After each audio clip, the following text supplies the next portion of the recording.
नवरात्रि के दिन चल रहे हैं, सभी को बहुत शुभकामनाएं। और इस बार तो ऐसा लग रहा है कि कुछ विशेष रूप से संपूर्ण वायुमंडल में नवरात्रि का उमंग उत्साह देखने को मिल रहा है, क्योंकि पिछले 2-3 सालों में इस तरह से इतने लार्ज स्केल में ना तो सत्संग, ना जागरण, ना पंडाल और ना ही देवी माँ के लिए चौकी वगैरह लगी। लेकिन अब चारों ओर एक जश्न है, हर्ष का माहौल है। आज हम बात करेंगे 7वें दिन की, नवरात्रि के 7वें दिन,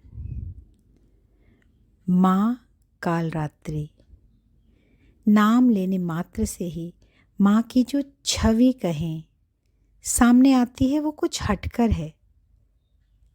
अभी तक हमने जितनी भी माँ दुर्गा के स्वरूपों की बात की, समझा,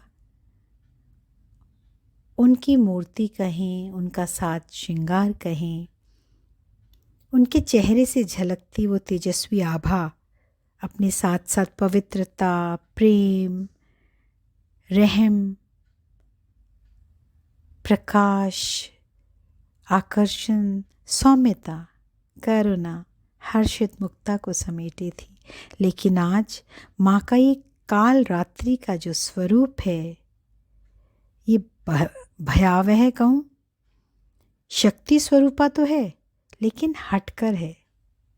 बाल खुले हुए, बिखरे हुए, आंखें जैसे क्रोध में जल रही हैं, और श्रृंगार के नाम पर डरा देने वाली, गले में मुंडमाला, निर्भय रूप में माँ। और माँ का अगर हम वाहन कहें या उनकी जो सवारी भी क्या है, गधे पे गर्दभ।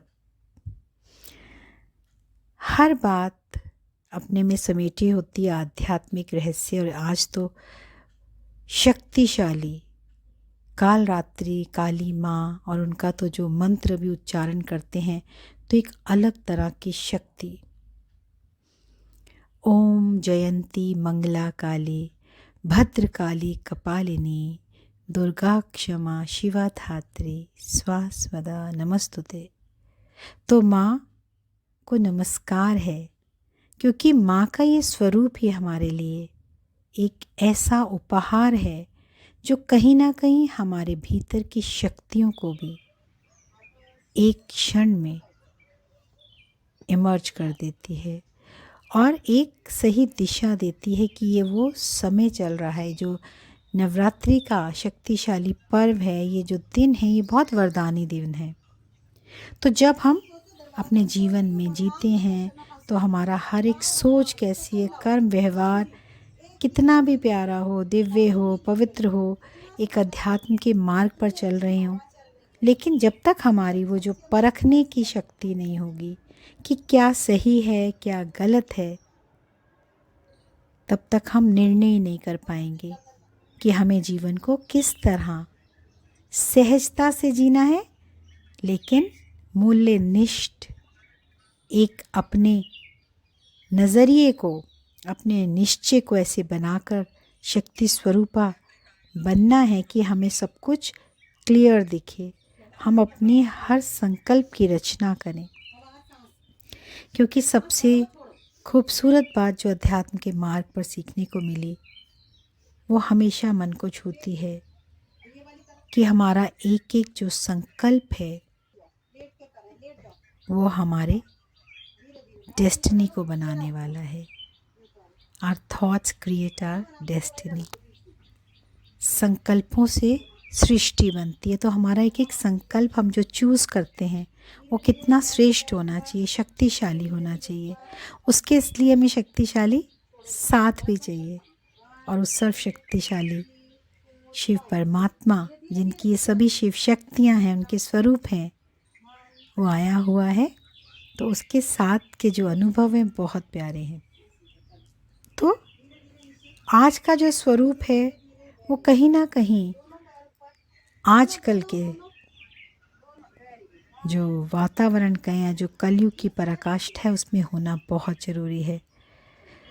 माँ कालरात्रि, पैरों के नीचे असुर, हाथों में अस्त्र शस्त्र, कहीं ना कहीं हर विकार का एक क्षण में विनाश करती है। इसके पीछे जो कथा है, मुंडमालाएं हैं, और किस तरह वो रक्त बीज की जो कथा है हम सभी जानते हैं, वो कहीं ना कहीं प्रतीकात्मक है कि सबसे पहले अगर हमें अपनी शक्तियाँ जो भीतर समाई हैं उनको आह्वान करना है, उनको समझना है, तो हमें अपने भीतर छुपी हुई जो दानव के समान बुराइयां हैं, राक्षस संस्कार हैं, वो प्रवृत्तियां हैं जो हमें कमज़ोर करती हैं, गलत राह पर चलाती हैं, हमें कहीं का नहीं छोड़ती, तो हमें उनका संहार करना है। क्योंकि कहीं ना कहीं ये जो गले में माला है वो भी क्या सिखाती है कि जब तक हम अपना जो हमारा मूल सबसे बड़ा भयंकर दानव है, देह अहंकार, बॉडी कॉन्शियसनेस, हर बात, हर संबंध हम अपने अहंकार की भी बात करें तो अपने शरीर से जुड़कर करते हैं। मैं कौन, मैं, मेरा घर कौन, मेरा पिता पति कौन, मेरी संपत्ति, इस आधार पर एक लंबी लिस्ट लेकर हम चलते हैं। और जब तक हम उसका बिल्कुल संहार नहीं कर देते, उसका सामना करके उसको मिटा नहीं देते, तब तक हम वो शक्ति स्वरूपा नहीं बन सकते। तो हमारे जो भीतर की डिविनिटी है वो तभी इन्वोक होती है जब सही रीति एक वो प्योरिफिकेशन ऑफ थॉट, एक्शन और वो कर्मास में भी रिफ्लेक्ट हो, सिर्फ शब्दों में ना रह जाए।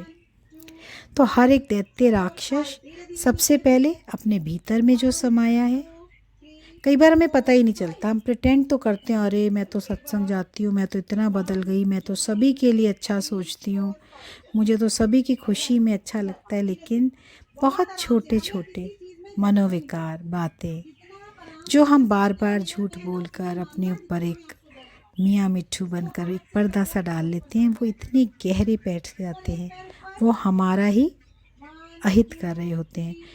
तो अगर हमें सही मायने में माँ के समान फियरलेस बनना है तो हमें उन्हें मल्टीप्लाई नहीं होने देना।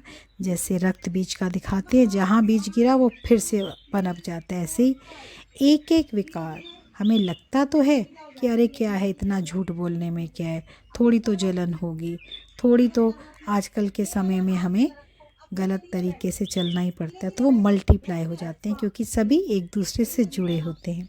जैसे अच्छी बातों में भी अगर हम संग अच्छा करते हैं तो धीरे धीरे एक कोई अच्छा संकल्प लिया तो शक्ति स्वरूपा बनते जाती हैं और एक माला बन जाती है, गुणों की माला। और दूसरी तरफ अगर हम गलत करते हैं तो वो रक्त बीज की तरह विकार, राक्षस बढ़ते जाते हैं, तो उसको एकदम हप करके खा लेना, जैसे माता का रूप दिखाते हैं। तो वो देखने में चाहे कितनी भी भयानक लगें, डरावनी लगें, सब डरें, उनके डर से सही राह पर चलें, लेकिन है तो माँ, ये नहीं भूलना।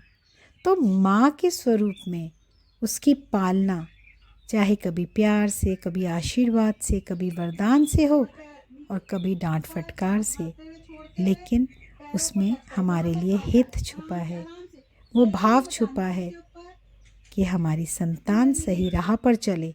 उसमें अपने भीतर के हर रावण को हटाने की, भगाने की, मारने की क्षमता हो, तभी वो बाहर परिस्थितियाँ जो स्थूल में आती हैं, जो संबंधों में दुख दर्द मिलता है, धोखा फरेब मिलता है, गलत आचरण, कुछ भी जो मर्यादा से हटकर है, एथिक्स प्रिंसिपल्स अगर अपने अंदर होंगे तो सप्रेशन नहीं होगा, डिप्रेशन नहीं होगा, और ना ही किसी तरह के अनएथिकल एक्टिविटीज़ को, रिलेशंस को, इनजस्टिस को सहना पड़ेगा। क्योंकि जो सत्यता की शक्ति है वो बहुत कुछ सिखाती है, एडजस्ट करना है, दिव्यता, सहनशीलता को भी हम शक्ति मानते हैं, टॉलरेट करना है, लेकिन जहाँ गलत है, मर्यादा नहीं है, वैल्यूज़ नहीं है, वहाँ पे परखने के बाद सही निर्णय लेना है। उसमें